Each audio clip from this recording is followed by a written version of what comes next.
नमस्कार। आज के लेक्चर में हम बात करेंगे साइक्लोन के बारे में, यानी कि चक्रवात के बारे में। हम जानेंगे कि चक्रवात होता क्या है, किस तरीके से ये साइक्लोन की फॉर्मेशन होती है, साइक्लोन किस तरीके से बनता है, उसी के साथ साथ कितने तरीके के साइक्लोन होते हैं। और साइक्लोन्स की अगर जब हम बात कर रहे हैं तो एक बहुत ही महत्वपूर्ण चीज यहाँ पे जानने की जरूरत है कि नेमिंग, साइक्लोन्स की नेमिंग कैसे होती है, किसी भी चक्रवात को नाम किस तरीके से दिया जाता है। अगर सबसे पहले मैं बात करूं चक्रवात की, तो चक्रवात एक कम दबाव वाले क्षेत्र के आसपास तेजी से हवा का संचार कहलाता है। तो हवा का संचार की अगर बात करी जाए तो उत्तरी गोलार्ध में वामावर्त और दक्षिणी गोलार्ध में दक्षिणावर्त दिशा में होता है। तो चक्रवात विनाशकारी तूफान और खराब मौसम के साथ उत्पन्न होता है। और साइक्लोन शब्द की अगर हम बात करें तो ये शब्द जो है ग्रीक भाषा से लिया गया है, जिस ग्रीक भाषा का शब्द साइक्लोस से लिया गया है, जिसका अर्थ होता है सांप की कुंडलियां, तो कॉइल्स ऑफ अ स्नेक। ये शब्द हेनरी पेडिंगटन द्वारा दिया गया था, क्योंकि बंगाल की खाड़ी और अरब सागर की अगर हम बात करें, अरेबियन सी की अगर हम बात करें में उठने वाले जितने भी तूफान रहे हैं समुद्र के कुंडलित नागों की तरह दिखाई देते हैं। उसी के साथ अगर हम बात कर लें चक्रवात की और प्रति चक्रवात की, जिसे एंटी साइक्लोन के नाम से जाना जाता है, तो दोनों में एक बहुत ज्यादा अंतर होता है, डिफरेंस होता है। अगर हम दोनों की विशेषताओं के बारे में बात करें तो बहुत ही ज्यादा विपरीत होती हैं। जैसे कि चक्रवात आमतौर विध्वंसकारी होते हैं और प्रति चक्रवात का मौसम संबंधी परिस्थितियों पर बुरा प्रभाव नहीं पड़ता है, और ये एक साफ मौसम को दर्शाते हैं। उसी तरीके से चक्रवात में हवाएं उत्तरी गोलार्ध में घड़ी की सुई के विपरीत दिशा में, यानी एंटी क्लॉकवाइज, तथा दक्षिणी गोलार्ध में घड़ी की सुई की दिशा में क्लॉकवाइज परिसरण करती हैं। उसी तरीके से अगर बात करी जाए इससे बिल्कुल विपरीत प्रति चक्रवात, जिसे एंटी साइक्लोन बोलते हैं, में वायु का प्रभाव उत्तरी गोलार्ध में घड़ी की सुइयों के अनुरूप यानी क्लॉकवाइज, और दक्षिण में यानी साउथ में घड़ी की सुई से विपरीत दिशा में होता है। वहीं चक्रवात की जो हवाएं हैं वह परिधि से केंद्र की ओर प्रभावित होती हैं। वहीं एंटी साइक्लोन यानी प्रति चक्रवात हवाएं केंद्र से परिधि की ओर प्रवाहित होती हैं। चक्रवातों के नामकरण की अगर बात करी जाए तो हिंद महासागर क्षेत्र के 8 देश, उन 8 देशों का नाम है बांग्लादेश, भारत, मालदीव, म्यांमार, ओमान, पाकिस्तान, श्रीलंका और थाईलैंड एक साथ मिलकर आने वाले चक्रवातों का नाम तय करते हैं। तो जैसे ही कोई साइक्लोन इन 8 देशों के किसी भी हिस्से में पहुंचता है, किसी भी तरीके से पहुंचने वाला होता है, सूची से अगला या दूसरा सुलभ नाम इस चक्रवात का रख दिया जाता है। तो इस प्रक्रिया के चलते तूफान को आसानी से पहचाना जा सकता है और बचाव अभियानों में भी मदद मिलती है। तो किसी नाम का दोहराव नहीं किया जाता है। कोई भी अगर एक बार किसी साइक्लोन का नाम रख दिया है तो वो नाम रिपीट नहीं किया जाता। नामकरण करने वाला शासी निकाय क्षेत्र विशिष्ट मौसम विज्ञान केंद्र, जिसको हम RSMC या फिर रीजनल स्पेशलाइज्ड मेट्रोलॉजिकल सेंटर, नई दिल्ली में स्थित है। तो ये सेंटर RSMC न्यू दिल्ली में है। और प्रत्येक देश उन 10 नामों की एक सूची तैयार करते हैं जो उन्हें चक्रवात के नामकरण के लिए उपयुक्त लगते हैं। तो शासी निकाय अर्थात RSMC प्रत्येक देश द्वारा सुझाए गए नामों में 8 नामों को चुनता है और उसके अनुसार ही 8 सूचियां तैयार करता है, जिनमें शासी निकाय द्वारा अनुमोदित नाम शामिल होते हैं। तो इस तरीके से ये जो सूची बनती है और जिस तरीके से यहाँ पे आप देखेंगे सभी देशों की भागीदारी होती है उन्हें नाम देने में।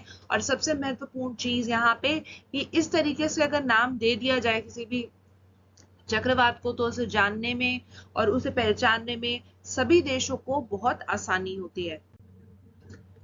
अगर बात करें चक्रवातों के नामकरण के इतिहास की, तो 1900 के मध्य में समुद्री चक्रवाती तूफान का नामकरण करने की शुरुआत हुई, ताकि इससे होने वाले खतरे के बारे में लोगों को सतर्क किया जा सके, समय रहित सतर्क किया जा सके और संदेश आसानी से लोगों तक पहुंचाया जा सके, तथा सरकार और लोग और जितने भी अधिकारी हैं उन्हें बेहतर प्रावधान और तैयारी वह इसके लिए कर सके। क्योंकि अगर आप देखें तो कहीं पे भी अगर साइक्लोन आता है, चक्रवात आता है, तो काफी जान का और सामान का नुकसान होता है।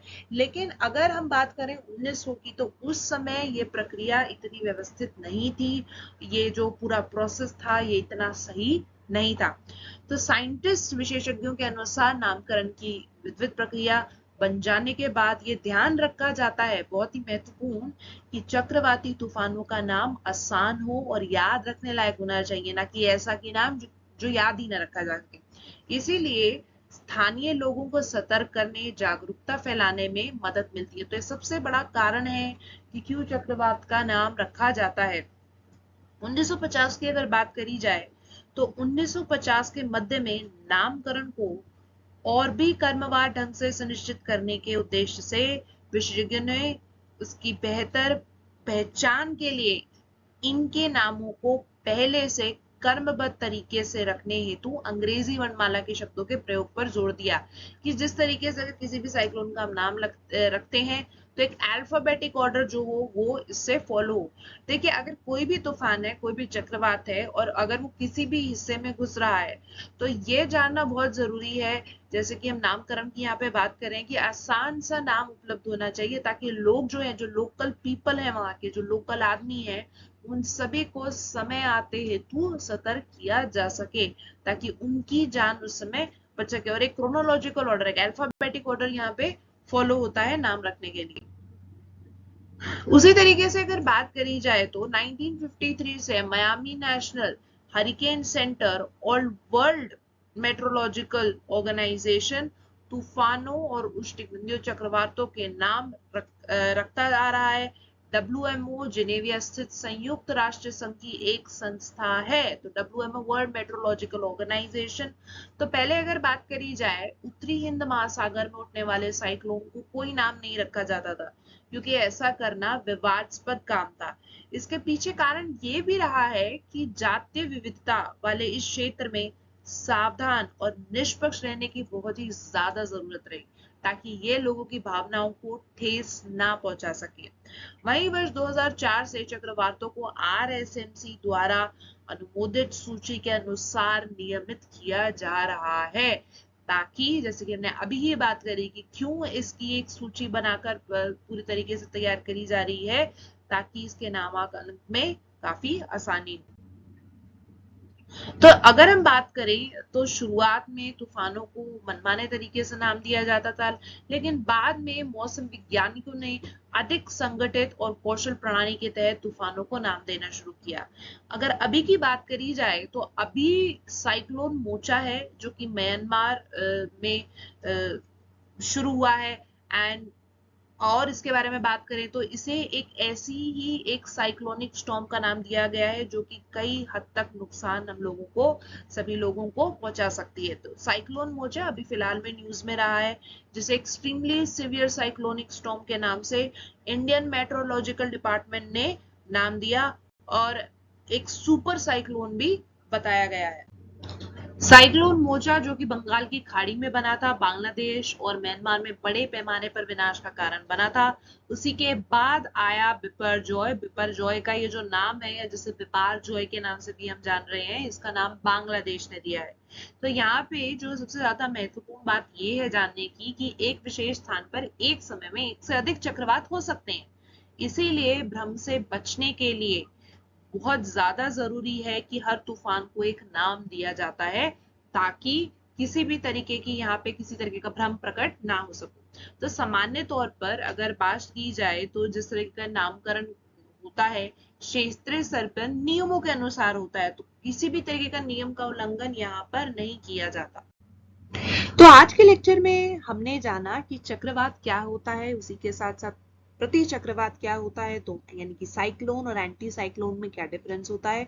उसी के साथ साथ हमने जाना कि साइक्लोन का मतलब क्या होता है, इस वर्ड के ओरिजिन के बारे में, और साथ ही साथ हमने जाना कि चक्रवात यानी साइक्लोन की नेमिंग किस तरीके से करी जाती है और उसका क्या महत्वपूर्ण है। इसी के साथ एंड करते हैं हम अपने लेक्चर को यहीं पे। धन्यवाद।